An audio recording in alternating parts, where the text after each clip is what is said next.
The scariest guy agent failure is not always the dramatic one. Automation behaves. It is not always the agent crashing, calling the wrong tool, or obviously hallucinating something ridiculous. And how the dangerous failure is quieter, the agent keeps running, the dashboard stays green, the summary still sound, behaves, pushed, the recommendations still look confident. But over time, the agent starts making different decisions than the ones you originally approved. That is the agent drift. In production, drift is what happens when a working agent slowly moves away from its intended behavior. The behaves model may not be broken, the prompt may not look broken, the workflow may still complete, but that the judgment inside the workflow has shifted. And if that agent sits inside a cybersecurity process, that drift can matter fast. A vulnerability prioritization agent might start ranking the wrong issues first. A monitoring agent might become too tolerant of noisy alerts. A GRC might stop flagging policy gaps because the evidence format changed. An incident behave response agent might sound confident even when the signal quality is weaker than before. Behave. So this video is about what happens after launch, not how to demo an agent once, but how automate agent to know whether the agent is still behaving correctly weeks later. As agent drift is not one single problem, it is a family of slow changes. Data changes, tools change, APIs change, policies change, prompts change, models change, users change how they interact with the system, even the environment around the agent changes. Automation behaves. The agent may be following the same instruction, but the world that instruction depends on is no longer the same world. That is why drift is hard to catch. If an agent fully fails, you usually notice the job. The API returns a bad status, the output is empty, someone complains, behaves, but drift off often looks like success. The agent produces an answer, it creates a recommendation in the automation B ticket, it wrote a case, it gives the reviewer something that looks complete. The problem is that complete does not mean correct.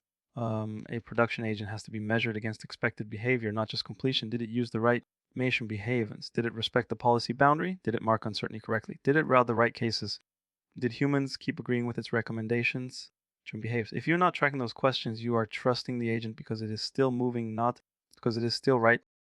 Behave. Security workflows are especially sensitive to drift because they sit between signal and action. Auto behaves. Think about vulnerability management. The scanner produces findings. The agent enriches them with asset context, exposure, exploit intelligence, owners, ownership, business impact, and remediation windows. Then it ranks the queue and prepares next steps. If that ranking drifts, the team may spend time on the wrong risks. Automation behaves. That does not always mean the agent recommends something obviously insane. It may still choose real vulnerabilities. It may still create valid tickets, issues priority. Maybe an exposed medium severity issue with active exploitation should move up, but the agent keeps favoring internal. A prompt update overweights CVSS. Behaves. Maybe threat intelligence starts returning null because a field name changed and the agent quietly treats null as exploitation. Automation behaves. Maybe owner data becomes stale and the agent starts guessing ownership from old ticket history instead of marking the case incomplete. And how the automation behaves, these are not science fiction failures, these are normal production system failures with a language model in the automation behaves middle. Automation behaves. That is why drift monitoring is not optional if the agent can influence work, priority, escalation, or approval. The first source of drift is data. At launch, your agent may be tested against clean examples, asset records are complete, owners exist, scanner fields may behaves, are consistent, threat intel is fresh, the maintenance calendar is readable, and then production starts behaving like production. Asset inventory coverage drops, a new cloud account appears with inconsistent tags, a scanner changes how it names, automation behaves. Business owners move teams, applications are renamed, a feed starts lagging, a field that used to be required becomes optional. The agent still receives data, but the quality has changed. Automation behaves. If you are not monitoring input quality, the agent may compensate in ways you did not approve. It may infer missing details. It may overtrust stale records. It may treat absent evidence as negative evidence. For a security agent, that is dangerous. Automation behaves. Missing ownership should not become invented ownership. Stale inventory should not become current context. A failed enrichment should a low risk signal. But automation behaves. The monitoring question is simple. Has the data distribution changed since the agent was approved? Automation behaves. You can track missing fields, stale records, null rates, duplicate rates, tool error rates, and the percentage of cases where required evidence is incomplete. If those numbers move, the agent's behavior may move too. Second source of drift is tools. Agents do not operate in isolation. They depend on scanners, ticketing systems, asset inventories, GRC, repositories, Slack, email, CM exports, cloud APIs, and internal databases. Those integrations can change. An API field gets renamed, a response becomes paginated, a permission changes, a timeout increases, a vendor adds, and the automation behaves a new status. A ticketing system accepts ticket draft but fails assignment. A search endpoint starts returning fewer records because the query syntax changed. Automation behaves. The agent may not understand that the tool changed. It only sees partial evidence. This is where a lot of drift hides. How the automation behaves. The agent might think, I checked threat intelligence and found nothing. But what actually happened is the threat automation behaves. Intelligence parser stopped reading the new response format. Behaves. The agent might think I assigned the ticket. But what actually happened is the draft was created and failed. Automation behaves. The agent might think no owner exists. But what actually happened is the CMDB lookup endpoint started requiring and how the automation has to track more than success or failure. It needs to track response shape, null, rate, latency, partial completion, parser errors, and downstream acceptance. and how the automation agent should never turn tool uncertainty into confidence. Third source of drift is the agent itself. At automation be hated, models get upgraded, system instructions get compressed, tool descriptions get rewritten, policy rules change. If a developer adds a shortcut to improve speed, someone tweaks the ranking logic because one case looked wrong. Each change might be reasonable on its own, but the combination can move the agent away from the original behavior. So for example, a prompt update says prioritize business severity, and CVS says that sounds harmless. But now the agent starts only CVS and underweighting exposure. Internal criticals climb above exposed, actively exploited issues. The queue still looks rational, but it no longer matches the team's risk policy. Or a model upgrade makes the agent more fluent. The briefs sound better, but the agent becomes more to fill gaps with plausible assumptions.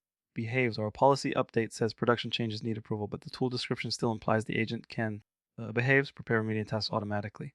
Now the agent drafts language that sounds like approval has already happened. This is why every agent change needs regression test. Automation behaves. Not just does it still run, the real question is, does it still make the same decisions on automation behaves known cases where the correct behavior is already defined? Automation behaves, the practical patterns of monitoring layer around the agent. How the automation behaves start with golden case. These are examples where you already know the correct behavior. A critical internet facing VPN with active exploitation should route to immediate review. A stale internal asset with missing behaves. Ownership should route to incomplete context. A threat until timeout should become enrichment incomplete, not known exploitation. A mediaves, a production remediation request should stop at the approval gate. Behaves run these cases every time the prompt, model, parse tool, or policy changes. Also run them on a schedule even when nobody thinks anything changed. Built a scorecard. Automation behaves. Track golden case pass rate. Track reviewer agreement. Track high confidence recommendations that humans later reject. Automation behaves. Track missing evidence. Track tool no rates. Track how often the agent stops at the right boundary. Key is not one perfect metric. The key is trend. If reviewer agreement drops from 91% to 66%, something changed. If threat intel nulls rise from automation behaves 3% to 28%, something changed. If high confidence overrides jump, the agent may be getting confidently wrong. Those metrics turn drift from a vague feeling into an operational signal. Now, how the automation appears, do not jump straight to retraining or rewriting the whole agent. Pause the risky part. Automation behaves. The agent can summarize evidence and organize context, but downstream action should move behind review until the drift is understood. Second, compare the current version against the last known good version. Same cases, same inputs, same expected outputs. What changed? Did the prompt change? Did the model change? Automation behaves. The tool response changed. Did the policy file change? Did the data quality change? Third, separate model behavior from system behavior. Behaves. Sometimes the model is not the problem. The parser broke the asset. Feed got stale. The ticketing integration. Automation behaves only partly completed. The prompt is fine, but the evidence is weaker. Fourth, define rollback path. Automation behaves. A production agent should have a way to revert a prompt, pin a model, disable a tool, require a human approval, or fall back to a safer mode. Automation behaves. This is the difference between agent monitoring and dashboard theater. A useful alert tells you what changed and safe action to take next. And also, the lesson is simple launching the agent is not the finish line. A demo proves the agent can work once. Monitoring proves the agent is still working later. If you are building AI agents for cybersecurity, do not only ask, can this agent complete the workflow? Ask better questions. Can we detect when its inputs change? Can we detect when tools return partial evidence? Automation behaves. Can we detect when humans start overriding it more often? Thus, can we compare today's recommendations against golden cases? Can we pause action when confidence drops? And behaves of can we roll back to the last known good behavior? Should behave. That is what production readiness looks like. Blind trust, not constant manual review forever. A monitor system with thresholds, evidence alerts, and safe stop. Automation behaves. Automation behaves. The best agents will not be the ones that sound the most confident. They will be the ones that stay measurable after launch. Because in production, the question is not just did the agent answer. Automation behaves. The question is, can you prove it is still aligned with the workflow you meant to build?